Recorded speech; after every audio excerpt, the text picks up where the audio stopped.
Hey everyone, it's Armor Gaming. Welcome back to the channel and welcome to Monster Legends. Welcome to a monster review on Megalobot. I know this video is super late. I apologize everyone. I want to give a huge thanks and a huge shout out to Gami for letting me use your account to make this video. By the way everyone, for those of you watching the intro, Gami is actually going to be doing a Golden Legends Pass giveaway for next month for the upcoming Golden Legends Pass. I don't want to reveal how many he's going to be giving away, but be sure to check out this video. Has this thumbnail. I'm going to link it in the description and I'll do a pinned comment, so be sure to check out and support Gami. With that said, let's get back to this Monster Legends lore, and again, I apologize that this video is super late. So, Megalobot. Queen and Warmaster Thalassa doesn't know yet if Lord Nabotas will eventually claim the Deep Sea as his, but if he ever tries to, he'll have to face Megalobot first. That's a little sneak peek on what potentially we might see in the upcoming Era Saga. The Warmaster commissioned Ingenica to build this ferocious artifact shark. So this is part of the Thalassa family, the General Thetis family, so I'm expecting it to be a pretty good monster. I do know, based on the trait and the lore, he's an artifact monster. I actually haven't seen anything about him. I've been pretty preoccupied with life, so I don't know what his attacks are or anything like that, other than the fact that he has artifacts, so that's amazing, right? He's one of the few corrupted artifact monsters we have. Let's see, he's super attuned, regains 50% of stamina when affected by weak types. He's a water monster, by the way. It feels like it's been a while since we've seen a water monster as well. So if he gets hit with a water attack, you'll recover some stamina, and he has increased accuracy at rank 3. He'll start the battle without being able to miss any attacks. Artifact is the most impressive thing about this monster. Good thing we get it unranked. With that being said, his ultimate, Charobot Megalotron, removes 50% of total life from all enemies, applies shock, drown, and bleed. Oh, you know what? I wasn't expecting that kind of ultimate. 50% of total life. I guess if you get this in the middle of the battle, it is probably enough to beat the enemy monsters. But I expect this monster to be a strong attacker, so I was expecting like insane water damage or something, plus dots on top of that. But then when you look at it, the drown and the bleed and the shock, that's probably off the top of my head 10, 15, 25, maybe like 30% of HP. So the 50% plus all those dots, you are looking at a good maybe 80% of HP when the enemy gets their turn. Actually, it might be less. Drowned, I forget if drowned is 15% low water damage, or maybe 5 or 10.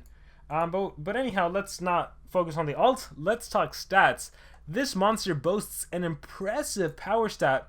This power stat, 8745, is the second highest in the game, and it is second only to Lord Nabotas, who has a power stat of 8800. So it is just, what is that, 55 points different from the highest power stats. In third place, we have Boom Shakalaka with 8712. So yeah, welcome one of the strongest monsters in the game with an artifact trait. The life stat is also quite impressive, 94,099. This is actually tied with Influxer. Everyone's like, who's Influxer? Actually tied for 7th place of the overall monsters in the game. So that is quite impressive. He hits really hard and he's pretty darn tanky. As for his speed stat, that's slightly below average, 6336. That's also a common speed stat. A lot of monsters have this speed stat. But overall, he packs a punch. That is the most impressive thing about him, and he has the artifact trait. Okay, the first skill we have is Repair Protocol. He heals itself by 50%, gives 25% stamina to itself, gives 1 extra turn to itself. I gotta admit, I really love this skill. The thing about this monsters that have the artifact trait, monsters that are like immune to torture essentially, you have to take them down with brute force. You can't just apply dots, you know, you can't do burning hands on them, you can't apply ignition and nightmares and all this stuff. So to take them down, you need brute force. So the fact that this artifact monster has a 50% self heal skill that also grants him an immediate extra turn is awesome. It does cost 32 stamina, however you're recovering 25% of your stamina, meaning, what is that, 25%? Assuming you're 140 stamina, you're recovering 35 stamina. Man, you can put some mutant stamina runes and get a bigger benefit from this. So this skill could potentially help you not only heal, but give you enough stamina to do one of your other strong attacks, depending on how you have this monster ruined. So this is a really powerful skill, definitely worth running. I am super amazed by this. Just snap of a finger, 50% healed, and you get a turn, so you're able to attack. Let's see what else he has. Ooh, wow, 11 stamina, 1 turn cooldown. Look at that damage on this skill. By the way, he's a water monster. This is a metal-based attack. Deals heavy metal damage, or saw, what is that, saw subroutine. Deals very heavy metal damage, applies bleed to an enemy. So bleed deals that low physical damage and reduces damage output. 1 turn cooldown, that is nice. That means you can do saw, next turn protocol, repair protocol, and then saw again. So I like the low stamina cost. And we have another low stamina cost skill, 9 stamina, 1 turn cooldown. Deals heavy thunder damage to an enemy, applies shock. So shock could of course prevent extra turns, but more importantly, this is a water monster that happens to have a thunder-based attack. if you're battling another Megalobot, you have a way to deal some impressive damage, or any other water monster for that. So that is quite cool. That's pretty impressive. We have another thunder-based attack, Taser Tide. Taser Tide deals heavy thunder damage to all enemies, applies shock to all enemies. So yeah, when I think of the water monsters, let's see, we have Swamp Zode, he's not really used. We have Modrak, he's a pretty popular monster. Gartox, I don't see him used too often. Marley, Wingsu. So yeah, probably Modrak is the one you're going to be going after the most. So yeah, you do have an elemental advantage against him. You have an AoE shock. Let's see, Carnage. Removes 50% of total life when one enemy applies bleed. So this is the skill where you will not benefit from your strength runes. However, against a tanky monster, against a Megaton monster maybe, you could pack, 50% of life and a bleed on top of that. A Ray of Blood removes 25% of total life from all enemies, supplies shock to all enemies. So you know what?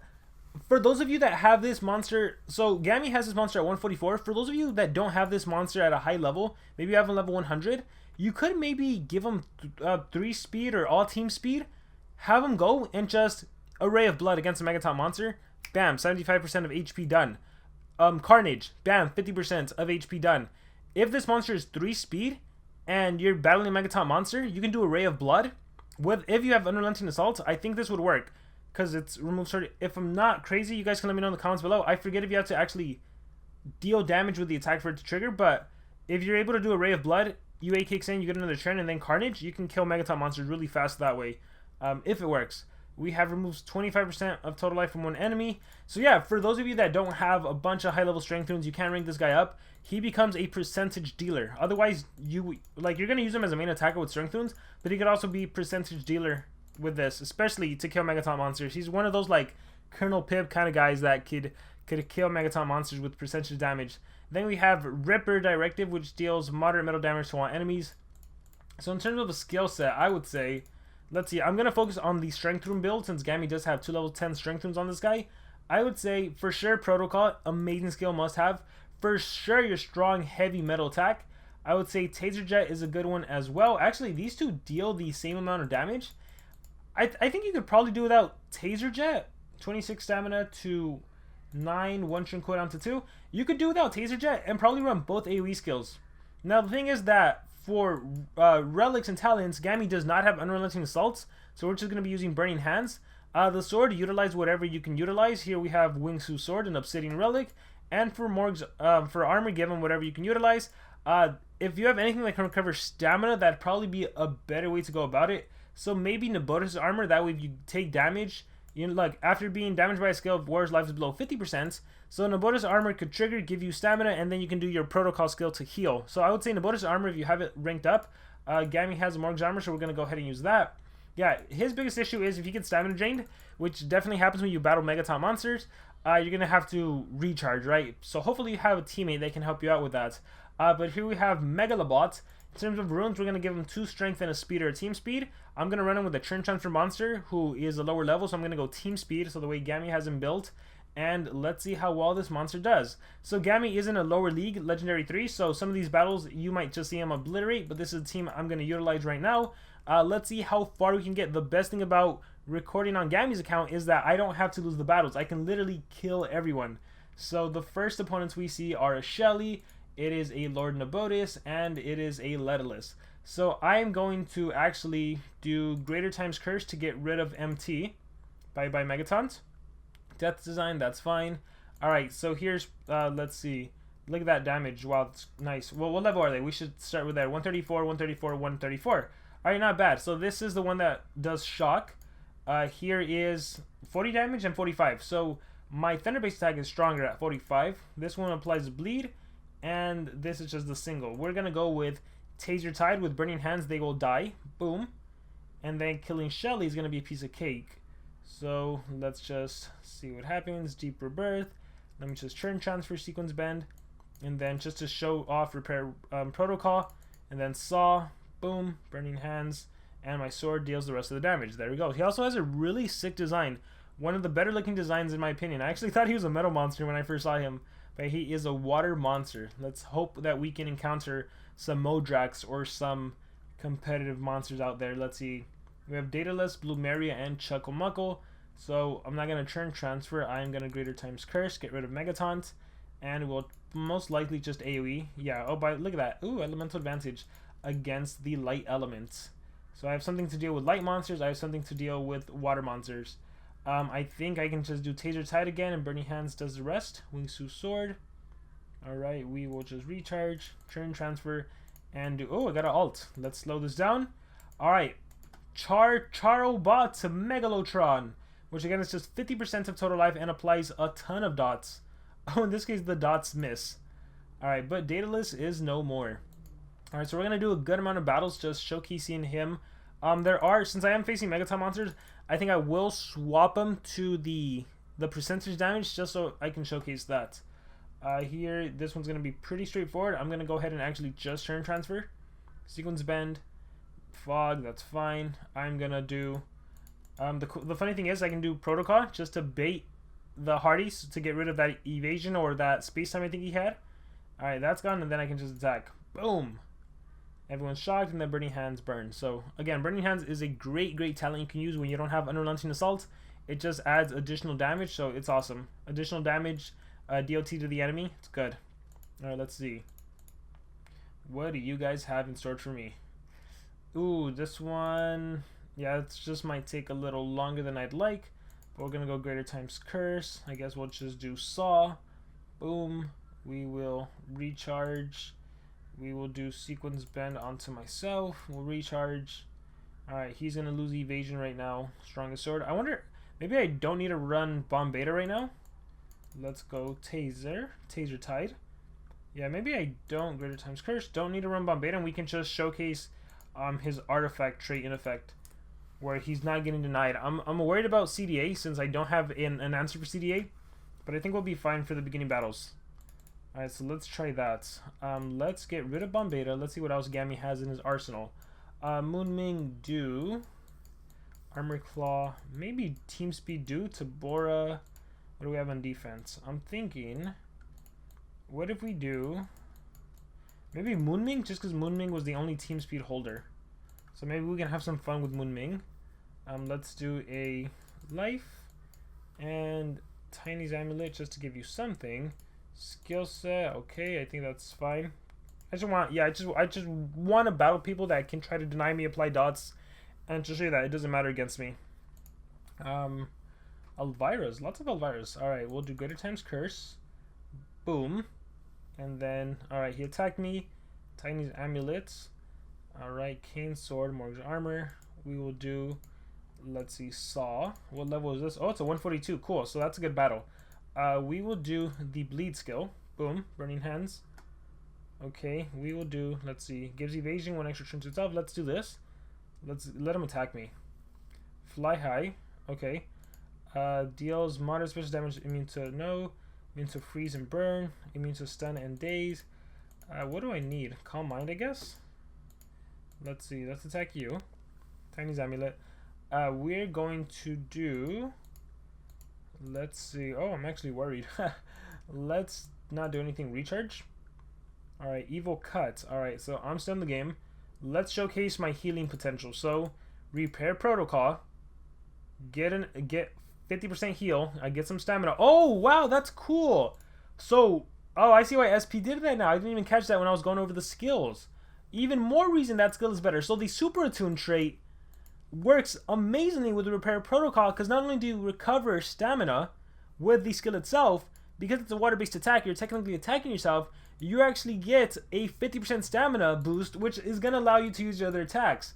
Because everything is below 50 stamina, if I'm not mistaken. Here, I'll do Saw. Just killed a strong level 142 Lord Nabotis. Awesome.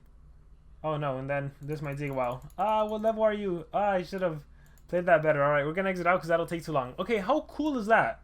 So check this out. Let's go over it real quick. The skill, Repair Protocol, not only does it give you 25% stamina, it's a water-based attack, meaning that your Super Attune will kick in and you will recover 50 stamina points. Going through all of his skills real quick. Feed, skills, change skills. 32 stamina, 11, 18, 26, 42, 42, 25. Anytime you do Protocol, you're going to have enough stamina to do another attack. That is so darn awesome. That is great. That is fantastic. I love that. Alright, let's do some more battles. 142. Okay, cool. Some stronger opponents.